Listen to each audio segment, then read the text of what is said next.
Mas tem um detalhe interessante aí sobre essa questão. Além do prazo prescricional, esse prazo prescricional que eu acabei de fazer referência é o prazo para você executar o emitente do cheque, o chamado sacador, aquele que emitiu o cheque. Mas eu também posso executar aquele que endossou o cheque. Para que eu possa executar aquele que endossou um cheque, aí eu só vou poder fazer isso, diz a lei de cheque, Lei 7357 de 85, artigo 47, inciso 2. Vou repetir. Artigo 47, inciso 2. Diz que eu só posso executar aquele que endossou um cheque, o chamado endossante, se eu apresentei o cheque dentro do prazo legal. Se eu apresentei fora do prazo legal, eu só posso executar aquele que emitiu o cheque. Agora, se eu não apresentei o cheque dentro do prazo legal, eu já não posso mais executar endossante. Portanto, só se admite a ação judicial contra quem endossou o cheque se você apresentar o cheque dentro do prazo legal. Tudo bem? Nós temos que conhecer também a questão da sustação de cheque. Muito se fala de sustação de cheque, mas você que vai prestar uma prova, você que vai prestar o concurso, ou até mesmo na sua atividade do dia a dia, sua atividade empresarial, é importante que você saiba que nós temos duas modalidades de sustação de cheque. Sabiam disso? Nós temos a chamada contraordem ou revogação. É a contraordem ou revogação. Só que a contraordem ou revogação só pode ser dada pelo emitente do cheque. A contraordem ou revogação só pode ser realizada pelo emitente do cheque. No entanto, a contraordem só vai produzir efeitos depois do prazo de apresentação.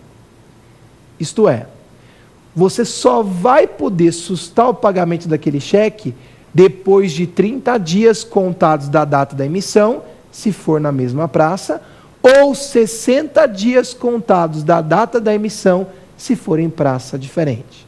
Mas, Alexandre, então, para que serve essa sustação? Nós temos um autor muito conhecido, muito famoso, chamado Gladstone Mamed. Gladstone Mamed faz uma observação muito importante. Você que tem atividade empresarial, você vai entender muito bem o que eu estou dizendo. Você dá um cheque, e você fica com a expectativa daquele que recebeu o cheque apresentar o cheque logo para pagamento, né? Para que você tenha um bom controle bancário, não é assim? Mas aí aquele que recebeu o cheque demora, não apresenta o cheque para pagamento, e você liga: ô fulano, você não vai apresentar o cheque?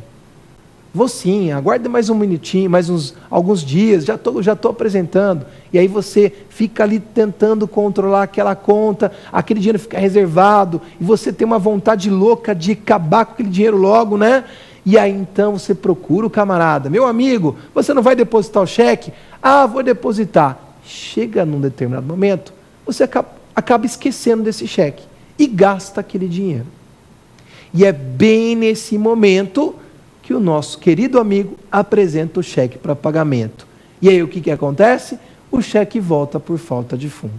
Então, para que haja um controle bancário, você dá contraordem ou revogação.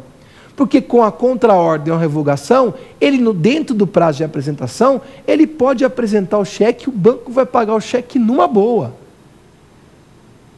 Mas se passar o prazo de apresentação, o banco não paga mais o cheque. Aí então ele vai ter que te procurar novamente e aí você vai novamente fazer o controle bancário daquele pagamento. Então essa é uma modalidade, não tão comum quanto a segunda modalidade. Qual que é a segunda modalidade? A segunda modalidade é chamada de sustação ou também chamada de oposição.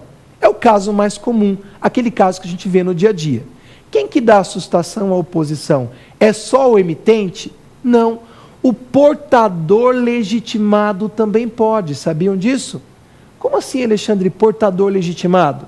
Imagine que eu faço um contrato de compra e venda com vocês, compro a casa de vocês, e fica vinculado no contrato que eu dei um cheque, número tal, do banco tal, no valor tal. Aí o que acontece? Saí da tua casa, fui levar os documentos para o registro de imóveis, e aí então sou furtado. Perco esse cheque. Fico sem o cheque. O que eu posso fazer? Eu vou fazer a sustação no cheque. Mas eu não sou emitente.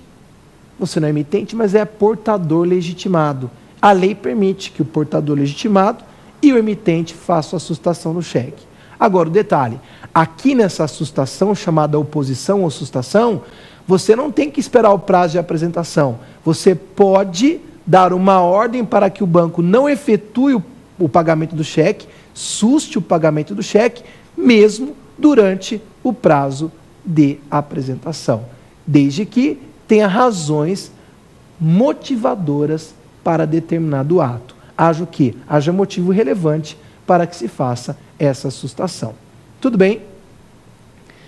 Para finalizar, é importante que você saiba que o cheque tem essa estrutura de ordem de pagamento, mas é uma ordem de pagamento à vista.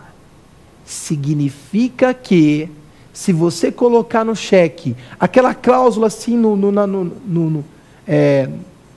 embaixo do cheque, bom para, tentando e fazendo com que esse cheque seja um cheque pós-datado, ou também chamado de cheque pré-datado, é importante que você saiba que para o direito empresarial, para o direito comercial, o que prevalece é o artigo 32 da lei de cheque. E o artigo 32 da lei de cheque diz que o cheque é uma ordem de pagamento à vista. E olha o detalhe, considera-se não escrita qualquer menção em contrário. Então esse bom para que você coloca no cheque é considerado como não escrito. Vou dar uma dica, hein? Se você for predatar um cheque, pelo amor de Deus, não coloque aquele papelzinho grampeado no cheque, hein? Sabe por quê? Porque quem recebe o cheque arranca o papelzinho, apresenta o cheque para pagamento e o banco paga o cheque. E você vai ter que provar depois que você predatou e vai ficar muito difícil. Portanto, se a sua intenção é predatar um cheque, o faça no próprio cheque. No entanto, se eu acabo de comprar alguma coisa, vou até um supermercado, compro alguma coisa e dou um cheque para 30 dias. Hoje, um cheque para 30 dias. O supermercado pode pegar esse cheque e levar para o banco. E se ele depositar no banco, o banco não paga esse cheque? Paga. Por que o banco paga? Porque o banco não está obrigado a verificar essa cláusula de pré-datação ou de pós-datação, porque a lei de cheque é que deve ser observada. E nós vimos que na lei de cheque essa cláusula é considerada como não escrita. Então, isso é importante que você saiba, cheque é ordem de pagamento à vista. O cheque pré-datado é uma construção doutrinária e uma construção jurisprudencial. Não tem previsão na lei de cheque. No entanto, é importante que você saiba que o que eu estou dizendo é no aspecto empresarial, hein, meus amigos e minhas amigas. Se você dá um cheque pré-datado e esse cheque pré-datado é apresentado de forma antecipada, isso pode gerar outras situações de responsabilidade civil, de dano moral. Então, é importante que você saiba, cheque é uma ordem de pagamento à vista e considera-se não escrita qualquer menção em contrário. Essa é a resposta que você vai dar se você for perguntado sobre esse tema em um concurso ou no exame da OAB.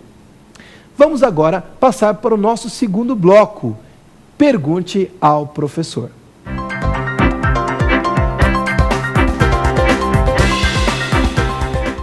Está iniciando agora o segundo bloco. Pergunte ao professor. Mas se você quiser fazer sugestões, se você quer enviar perguntas, envie para o nosso e-mail provafinal@lfg.com.br. provafinal@lfg.com.br. Neste bloco, nós vamos responder 5 perguntas de candidatos de todo o Brasil. Então vamos às perguntas? Vamos lá. Professor, qual o número de endossas que podemos dar em um cheque? Excelente pergunta. Qual é o número de endossos que nós podemos dar em um cheque? Essa pergunta